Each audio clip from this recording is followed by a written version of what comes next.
Hi hello friends, welcome back to Udyog services. ఈరోజు మీకు Indian పాలిటీలో chapter 3 ఏదైతే ఉందో షెడ్యూల్డ్, దాన్ని బిట్స్ రూపంలో పూర్తిగా చూడడం జరుగుతుంది. సో మీరు లాస్ట్ వరకు వీడియో చూడండి, నచ్చినట్టు లైక్ చేయండి, మన ఫ్రెండ్స్కి ఎవరికైనా ఉపయోగపడుతుందో షేర్ చేయండి. ఫస్ట్ టైం మన ఛానల్ని విజిట్ అయినట్లయితే సపోర్టింగ్ కోసం సబ్స్క్రైబ్ చేసుకోండి, పక్కనే ఉన్న బెల్ ఐకాన్ని ట్యాప్ చేయండి. మనం ఇప్పటివరకు ఇండియన్ పాలిటీ 2 చాప్టర్లు ఇచ్చున్నాము, భారత రాజ్యాంగ ప్రవేశిక అని, అదేవిధంగా భారత రాజ్యాంగ పరిణామ క్రమం అని. మీరు ఒకసారి మన ఛానల్ విజిట్ అయ్యి చూసుకోవచ్చు. 3వ చాప్టర్ మీకు తెలుగులో అనేది ప్రతి పోటీ పరీక్షకు చాలా ఉపయోగపడుతుంది. నెక్స్ట్ చూద్దాము ఈ వీడియోలో మీకు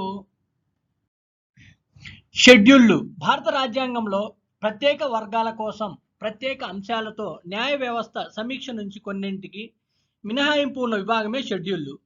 భారత పార్లమెంటు మాత్రమే రూపొందించి, పార్లమెంటు మాత్రమే సవరించగలిగి, పార్లమెంటు చే రద్దు చేయగలిగిన అంశాలు అనగా పార్లమెంటు యొక్క విచక్షణాధికార పరిధికి సంబంధించిన అంశాలు షెడ్యూల్డ్.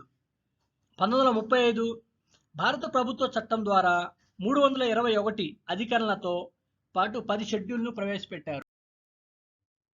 భారత రాజ్యాంగానికి ప్రధాన మూలాధారమైన 1935వ చట్టం స్ఫూర్తిగా రాజ్యాంగంలో షెడ్యూల్ను పొందుపరిచారు. 1950లో అంటే రాజ్యాంగం అమల్లో వచ్చినప్పుడు 8 షెడ్యూళ్లు మాత్రమే ఉండేవి. ప్రస్తుతం రాజ్యాంగంలో 12 షెడ్యూళ్లు ఉన్నాయి. మొదటి రాజ్యాంగ సవరణ ద్వారా 1951లో భూ సంస్కరణల కోసం 9వ షెడ్యూల్ను చేర్చారు. 1974లో సిక్కిం రాష్ట్రానికి సహరాష్ట్రపతి ప్రతిపత్తిని కల్పిస్తూ 10వ షెడ్యూల్ను చేర్చినప్పటికీ 1976లో 36వ రాజ్యాంగ సవరణ ద్వారా సిక్కింను కూడా ఇతర రాష్ట్రాలతో పాటు మొదటి షెడ్యూల్లో చేర్చడం వల్ల 10వ షెడ్యూల్ను రద్దు చేశారు. రాజీవ్ గాంధీ ప్రభుత్వ కాలంలో 1985లో 52వ రాజ్యాంగ సవరణ ద్వారా పార్టీ ఫిరాయింపుల నిరోధక చట్టాన్ని రూపొందించి 10వ షెడ్యూల్ మన రాజ్యాంగంలో పొందుపరిచారు. 1992లో పివి నరసింహారావు ప్రభుత్వ కాలంలో 73, 74 రాజ్యాంగ సవరణల ద్వారా 11 మరియు 12 షెడ్యూల్ను మన రాజ్యాంగంలో పొందుపరిచినారు. 73వ రాజ్యాంగ సవరణ ద్వారా గ్రామీణ పరిపాలన స్థానిక సంస్థలకు అంటే పంచాయతీ రాజ్ సంస్థలకు రాజ్యాంగ ప్రతిపత్తిని కల్పిస్తూ 11వ షెడ్యూల్ను చేర్చారు. ఈ చట్టం 1993 నుంచి అమల్లోకి వచ్చింది. 74వ రాజ్యాంగ సవరణ ద్వారా పట్టణ నగర పాలక సంస్థలకు రాజ్యాంగ ప్రతిపత్తిని కల్పిస్తూ 12వ షెడ్యూల్ను రాజ్యాంగంలో పొందుపరిచారు. 2003లో 91వ సవరణ ద్వారా 10వ షెడ్యూల్లో కొన్ని సవరణలు చేశారు. 1వ షెడ్యూల్. మొదటి షెడ్యూల్ భారతదేశ భూభాగానికి సంబంధించిన రాష్ట్రాలు మరియు కేంద్రపాలిత ప్రాంతాల యొక్క భూభాగాలకు సంబంధించిన పేర్లు, వాటి సరిహద్దులు, విస్తీర్ణం, నైసర్గిక స్వరూపం మొదలైన అంశాల గురించి పేర్కొంటుంది. వీటిలో మార్పులు చేర్పులు చేసే అధికారం పార్లమెంట్ కలిగి ఉంటుంది. భారత భూభాగాలలో ఎలాంటి మార్పు చేసినా ఈ షెడ్యూల్ను తప్పనిసరిగా సవరించాల్సి ఉంటుంది. జమ్మూ అండ్ కాశ్మీర్ రాష్ట్రం గురించి ఈ షెడ్యూల్ నందు ప్రస్తావించబడలేదు. 2వ షెడ్యూల్లో రాజ్యాంగ ఉన్నత పదవుల్లో కొనసాగుతున్న వారి జీత భత్యాల గురించి పేర్కొంటుంది. అనగా రాష్ట్రపతి, ఉపరాష్ట్రపతి మరియు గవర్నర్లు, లోక్సభ, రాష్ట్ర విధానసభ స్పీకర్ మరియు డిప్యూటీ స్పీకర్లు, రాజ్యసభ, విధాన పరిషత్ చైర్మన్ అండ్ డిప్యూటీ చైర్మన్, కేంద్ర మంత్రిమండలి మరియు రాష్ట్ర మంత్రిమండలి, సుప్రీంకోర్టు, హైకోర్టు, ప్రధాన న్యాయమూర్తులు అండ్ ఇతర న్యాయమూర్తులు, controller and auditor general. Next 3వ షెడ్యూల్ చూసుకున్నట్లయితే రాజ్యాంగబద్ధమైన ఉన్నత పదవుల్లోని వారి యొక్క పదవీ ప్రమాణ స్వీకారాల గురించి మరియు ప్రమాణాల గురించి తెలియజేస్తుంది. ప్రధానమంత్రి మరియు కేంద్ర మంత్రి మండలి, పార్లమెంట్ ఉభయ సభల సభ్యులు, పార్లమెంటుకు పోటీ అభ్యర్థులందరూ, ముఖ్యమంత్రి మరియు రాష్ట్ర మంత్రి మండలి, రాష్ట్ర శాసనసభ ఉభయ సభల సభ్యులు, రాష్ట్ర శాసనసభ ఉభయ సభలకు పోటీపడే అభ్యర్థులందరూ, సుప్రీంకోర్టు, హైకోర్టు ప్రధాన న్యాయమూర్తులు అండ్ ఇతర న్యాయమూర్తులు, కంట్రోలర్ అండ్ ఆడిటర్ జనరల్. 4వ షెడ్యూల్లో చూసుకున్నట్లయితే రాష్ట్రాలకు ప్రాతినిధ్యం వహించే రాజ్యసభలో సభ్యుల సంఖ్య 250గా నిర్ణయించినప్పటికీ ప్రస్తుతం రాజ్యసభలో 245 స్థానాలు మాత్రమే కలవు. దీనిలో రాష్ట్ర శాసనసభల నుండి ఎన్నుకోబడే సభ్యుల సంఖ్య 233 కాగా భారత రాష్ట్రపతిచే నియమించబడే సభ్యుల సంఖ్య 12. నెక్స్ట్ చూసుకున్నట్టుగా రాష్ట్రాల మండలిగా వ్యవహరించే రాజ్యసభలో వివిధ రాష్ట్రాలకు కేంద్రపాలిత ప్రాంతాలకు కల్పించబడిన ప్రాతినిధ్యం గురించి తెలియజేస్తుంది. అనగా 29 రాష్ట్రాలకు కల్పించిన 229 మంది సభ్యులు మరియు ఢిల్లీ, పుదుచ్చేరి కేంద్రపాలిత ప్రాంతాల నుంచి ఎన్నికయ్యే 4 సభ్యుల స్థానాల గురించి కూడా తెలియజేస్తుంది. 4వ షెడ్యూల్లో పేర్కొనబడిన రాజ్యసభ సభ్యుల సంఖ్యలో ఎలాంటి మార్పులనైనా పార్లమెంట్ మాత్రమే చేస్తుంది. మొత్తం సభ్యుల సంఖ్యలో మార్పు చేయాలంటే రాజ్యాంగ సవరణ ద్వారా మాత్రమే తెలియజేయబడుతుంది. రాష్ట్రాల పునర్వ్యవస్థీకరణ జరిపినప్పుడు రాష్ట్రాల మధ్య సంఖ్యను సర్దుబాటు చేసినప్పుడు మాత్రం పార్లమెంట్ సాధారణ చట్టం ద్వారానే సవరిస్తుంది. 5వ షెడ్యూల్ గురించి చూసుకున్నట్లయితే భారతదేశంలో షెడ్యూల్ను ప్రాంతములు, షెడ్యూల్ తెగల పరిపాలనకు సంబంధించిన అంశాల గురించి తెలియజేయబడుతుంది. 244(1) అధికరణ ప్రకారం భారత పార్లమెంట్ షెడ్యూల్డ్ ప్రాంతాల పరిపాలనకు సంబంధించిన అంశాలపై భారత పార్లమెంట్ చట్టాలను రూపొందిస్తుంది. ఈ ప్రాంతంలోని పరిపాలనాధికారం ఈ షెడ్యూల్లోని నిబంధనలకు లోబడి ఉంటుంది. ఈ ప్రాంతాల పరిపాలనా అంశాలపై ఆయా రాష్ట్రాల గవర్నర్లు రాష్ట్రపతికి రిపోర్ట్ పంపిస్తారు.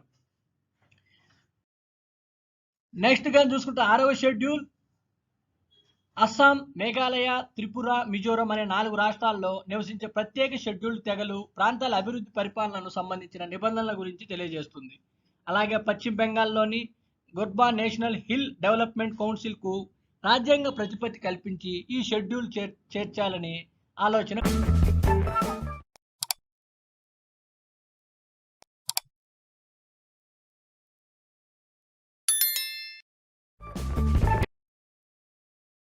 ఉంది. 7వ షెడ్యూల్ భారతదేశం సమాఖ్య తరహా ప్రభుత్వ విధానాన్ని అనుసరిస్తున్నందున ప్రభుత్వ పాలన అధికారులను కేంద్ర, రాష్ట్ర ప్రభుత్వాల మధ్యన పంపిణీ చేయడం జరుగుతుంది. అధికార విభజనకు సంబంధించిన 3 జాబితాలను 7వ షెడ్యూల్లో పేర్కొన్నారు. కేంద్ర జాబితా జాతీయ, అంతర్జాతీయ ప్రాముఖ్యం ఉన్న 97 అంశాలను చేర్చగా ప్రస్తుతం ఈ జాబితాలో 100 అంశాలు కలవు. రాష్ట్ర జాబితాలో ప్రాంతీయ ప్రాముఖ్యం ఉన్న 66 అంశాలను చేర్చగా ప్రస్తుతం 61 అంశాలు ఉన్నాయి. ఉమ్మడి జాబితాలో ప్రాంతీయ ప్రాముఖ్యమును కలిగి ఉండి జాతీయ దృక్పథం అవసరం ఉన్న 47 అంశాలను చేర్చగా ప్రస్తుతం 52 అంశాలు ఉన్నాయి. పై 3 జాబితాలలో ఎలాంటి మార్పులు, చేర్పులు అనగా సవరణలు చేయాలంటే భారత పార్లమెంట్ 2/3 వంతు మెజార్టీతో తీర్మానించడంతో పాటు దేశంలోని 1/2 వంతుకు తగ్గకుండా రాష్ట్రాల యొక్క ఆమోదాన్ని కూడా పొందవలసి ఉంటుంది. 8వ షెడ్యూల్ చూసుకున్నట్లయితే భారత రాజ్యాంగంచే గుర్తించబడిన భాషల గురించి తెలియజేస్తుంది. ప్రస్తుతం గుర్తింపు పొందిన భాషల సంఖ్య 22. భారత రాజ్యాంగం అమల్లోకి వచ్చినప్పుడు గుర్తింపు పొందిన భాషల సంఖ్య 14. తర్వాత కాలంలో గుర్తింపు పొందిన 8 భాషలు వచ్చేసి 21వ రాజ్యాంగ సవరణ చట్టం అంటే 1967 15వ భాష సింధీ. నెక్స్ట్ చూసుకుంటే 71వ రాజ్యాంగ సవరణ చట్టం 1992లో 16వ భాష కొంకణి, 17వ భాష మణిపురి, 18వ భాష నేపాలి.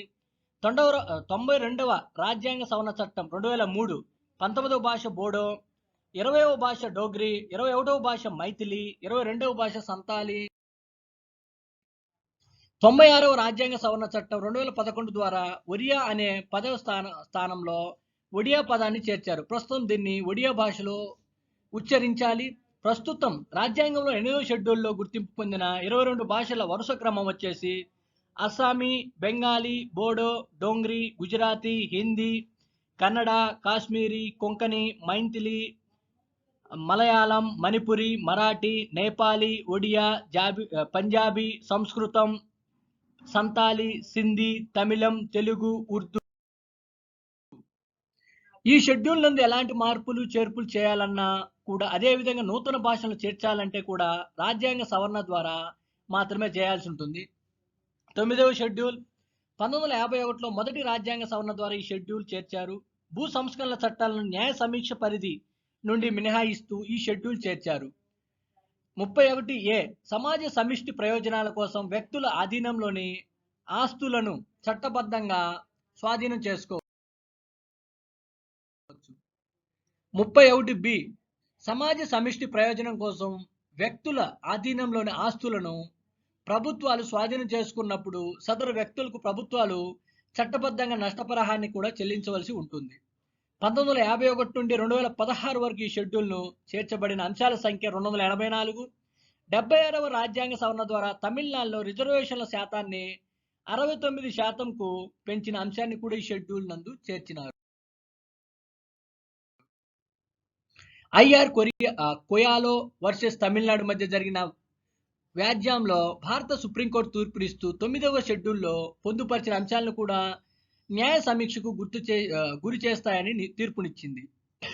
తమిళనాడు రిజర్వేషన్లను 9వ షెడ్యూల్లో చేర్చడాన్ని సుప్రీంకోర్టు 2007లో తప్పుపడుతూ తీర్పునిచ్చినారు. 1973 తర్వాత 9వ షెడ్యూల్లో చేర్చబడిన అంశాలు ఏవైనా రాజ్యాంగ మౌలిక స్వరూపానికి విరుద్ధంగా ఉన్నట్లయితే ఆ చట్టాలన్నింటినీ న్యాయ సమీక్షకు గురి చేస్తారని సుప్రీంకోర్టు పేర్కొనడం గమనార్హం. 9వ షెడ్యూల్ను భారత రాజ్యాంగంలో ఏ ఉద్దేశంతోనైనా చేర్చబడినచో దాని విరుద్ధంగా ఈ షెడ్యూల్ చేర్చబడిన అంశాలన్నింటినీ ఉన్నత న్యాయస్థానం న్యాయ సమీక్షకు గురి చేస్తారని పేర్కొన్నది. 9వ షెడ్యూల్లో పేర్కొనబడిన అంశాల్లో ప్రధానంగా 30 అంశాలు వివాదాస్పదమైన అంశాలుగా న్యాయ నిపుణుల భావనగా పేర్కొనవచ్చు.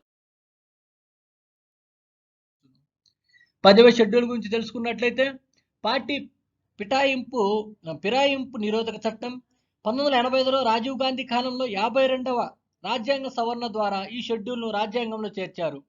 దేశంలోని రాజకీయ పార్టీలు రాజ్యాంగబద్ధమైనవి కావు, అనగా అవి కేవలం చట్టబద్ధంగా ఎన్నికల కమిషన్ గుర్తింపు ద్వారా మాత్రమే ఏర్పడినవి. భారత రాజ్యాంగం మొత్తంలో రాజకీయ పార్టీ అనే పదాన్ని షెడ్యూల్లో మాత్రమే చూడవచ్చు. ఒక పార్టీ గుర్తుపై గెలుపొందిన ప్రజాప్రతినిధులు పార్టీలు మారుటను నిరోధిస్తూ ఈ చట్టాన్ని ప్రవేశపెట్టారు. ఒక పార్టీ తరపున గెలుపొందిన అభ్యర్థులు పార్టీలు మారినప్పుడు అంటే ప్రజాప్రతినిధులు తమ ప్రాతినిధ్యంను కోల్పోతారు. ప్రజాప్రతినిధులు ఏ పార్టీ గుర్తుపై గెలుపొందుతున్నారో ఆ పార్టీ నుండి రాజీనామా చేసినప్పుడు పార్టీ ఫిరాయింపుకు పాల్పడినప్పుడు ఈ చట్టాన్ని ఉపయోగించి వారిని అనర్హులుగా ప్రకటించడానికి ఉద్దేశించబడిన చట్టమే పార్టీ ఫిరాయింపు నిరోధక చట్టం. పార్టీ నిరోధక చట్టం వర్తించే సందర్భంలో అంటే ఎమ్మెల్యే మరియు ఎంపీ పార్టీ సభ్యత్వానికి రాజీనామా చేసినప్పుడు, ప్రజాప్రతినిధులు ఇతర పార్టీల్లో చేరినప్పుడు, పార్టీ ఆజ్ఞను అంటే విప్ను ధిక్కరించినప్పుడు ప్రభుత్వం రద్దనగును. నియామక సభ్యులు 6 నెలల తర్వాత ఏదైనా పార్టీలు చేరినచో తమ ప్రాతినిధ్యం కోల్పోతారు. స్వతంత్ర అభ్యర్థులు ఇతర పార్టీలో చేరినప్పుడు, ఒక పార్టీ నుండి బహిష్కరించిన వ్యక్తులు ఇతర పార్టీలో చేరినప్పుడు ప్రాతినిధ్యం కోల్పోతారు. ఒక ప్రజాప్రతినిధి పార్టీ వ్యతిరేక చర్యలకు పాల్పడినప్పుడు, రాజకీయ పార్టీలో చీలిక సంభవించినప్పుడు, అనగా 2/3 వంతు కంటే తక్కువ మంది ప్రజాప్రతినిధులు పార్టీ నుండి చీలిపోయినప్పుడు. పార్టీ ఫిరాయింపు నిరోధక చట్టం వర్తించని సందర్భాలు: ప్రజాప్రతినిధులను రాజకీయ పార్టీలు బహిష్కరించినప్పుడు, ఒక పార్టీకి చెందిన 2/3 వంతు మంది ప్రజాప్రతినిధులు ఇతర పార్టీలో విలీనమైనప్పుడు, ఒక రాజకీయ పార్టీలో విలీనం సంభవించినప్పుడు, 2/3 వంతు కానీ అంతకంటే ఎక్కువ కానీ ఇతర పార్టీల్లో విలీనం అయినప్పుడు, మాతృ సంస్థలో మిగిలిన సభ్యుల సంఖ్య ఎంత ఉన్నప్పటికీ వారికి ఈ చట్టం వర్తించదు. నియామక సభ్యులు 6 నెలల్లోగా ఏదైనా పార్టీలో చేరినప్పుడు, 1985లో ఈ చట్టాన్ని ప్రవేశపెట్టినప్పుడు 1/3 వంతు మంది సభ్యులు చీలిపోయినప్పుడు ఈ చట్టం నుండి మినహాయింపు ఉండేది, అనగా వారిని అనర్హులుగా ప్రకటించిన చుటకు అవకాశం లేదు. 2003లో 91వ రాజ్యాంగ సవరణ ద్వారా చేయబడిన మార్పు ప్రకారం దానిని మారుస్తూ 2/3 వంతు సభ్యులు ఇతర పార్టీల్లో విలీనమైనప్పుడు మాత్రం ఈ చట్టం వర్తించకుండా సవరణ చేశారు. లోక్సభ స్పీకర్, రాజ్యసభ, విధాన పరిషత్ చైర్మన్లు, విధానసభ స్పీకర్, అదేవిధంగా డిప్యూటీ స్పీకర్లు అండ్ డిప్యూటీ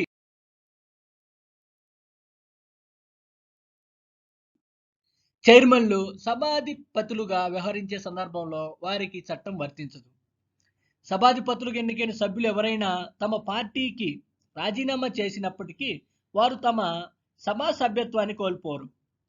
ప్రజాప్రతినిధులు పార్టీ ఫిరాయించినప్పుడు ఈ చట్టాన్ని అనుసరించి వారిని సభాధిపతులు అనర్హులుగా పాటిస్తారు. సభాధిపతుల యొక్క నిర్ణయాన్ని ఏ న్యాయస్థానం ముందు కూడా ప్రశ్నించరాదని చట్టంలో పేర్కొనడం జరిగింది. నెక్స్ట్ చూసుకున్నట్లయితే పార్టీ ఫిరాయింపు నిరోధక చట్టంలో పేర్కొన్న అంశాన్ని సుప్రీంకోర్టు నందు సవాలు చేయడం జరిగింది. హోటా వర్సెస్ జాచీలు మధ్య జరిగిన వాద్యంలో 1993లో భారత సుప్రీంకోర్టు పార్టీ ఫిరాయింపు నిరోధక చట్టంపై తీర్పునిస్తూ ఈ చట్టాన్ని అనుసరించి సభాధిపతులు తీసుకున్న నిర్ణయాలను ఏ న్యాయస్థానం కూడా ప్రశ్నింపరాదు అని పేర్కొనే నిబంధనలు చెల్లదని సుప్రీంకోర్టు తన తీర్పులో పేర్కొంది. సభాధిపతులు పార్టీ ఫిరాయింపు నిరోధక చట్టాన్ని అనుసరించి తీసుకున్న నిర్ణయాలను ఉన్నత న్యాయస్థానాలు న్యాయ సమీక్షకు గురి చేయవచ్చు. 10వ షెడ్యూల్లో పేర్కొన్న పార్టీ ఫిరాయింపు నిరోధక చట్టాన్ని అనుసరించి ఏ సభ్యుడినైనను సభాధిపతులు అనర్హులుగా ప్రకటించే సందర్భంలో సభాధిపతులను ట్రిబ్యునల్గా భావించాలని సుప్రీంకోర్టు హోటా కేసులో తీర్పునివ్వడం గమనార్హం. షెడ్యూల్ 11 చూసుకున్నట్లయితే 11వ షెడ్యూల్ పంచాయతీ రాజ్ సంస్థలకు రాజ్యాంగ పరిపత్తి కల్పించడం కోసం 1992లో పివి నరసింహారావు ప్రభుత్వం 73వ సవరణ ద్వారా 11వ షెడ్యూల్ మన రాజ్యాంగంలో చేర్చడం జరిగింది. ఈ షెడ్యూల్ ప్రకారం 29 అంశాలపై అధికారాలను పంచాయతీ రాజ్ సంస్థలకు బదిలీ చేశారు. షెడ్యూల్ 12 చూసుకున్నట్లయితే 1992లో పివి నరసింహారావు కాలంలో 74వ రాజ్యాంగ సవరణ ద్వారా దీన్ని రాజ్యాంగంలో చేర్చారు. పట్టణ అండ్ నగరపాలక సంస్థలకు రాజ్యాంగ ప్రతిపత్తిని కల్పించారు. పట్టణ నగరపాలక వాణిజ్య సంస్థలు 18 అంశాలపై అధికారాలను బదిలీ చేశారు. సో మన ఈ షెడ్యూల్ చాప్టర్లో చూసుకున్నట్లయితే మ్యాక్సిమం మీకు కవర్ చేసి బిట్స్ రూపంలో ఇవ్వడం జరిగింది. సో మీకు ఈ వీడియో నచ్చిందని అనుకుంటున్నాను. సో నచ్చినట్లయితే లైక్ చేయండి. అదేవిధంగా మన ఛానల్ ఫస్ట్ టైం చూస్తున్నట్లయితే మరిన్ని వీడియోస్ కోసం సబ్స్క్రైబ్ చేసుకుని పక్కన ఉన్న బెల్ ఐకాన్ని ట్యాప్ చేయండి. నెక్స్ట్ ఇవ్వబోయే మన చాప్టర్ చూసుకున్నట్లయితే నెక్స్ట్ వీడియో వచ్చేసి మనకు రాజ్యాంగాన్ని సవరించే పద్ధతుల గురించి పూర్తి డీటెయిల్స్ అనేది తెలుసుకుందాము. సో చూస్తూ నుండి మన ఛానల్. అప్పటి వరకు బాయ్ బాయ్.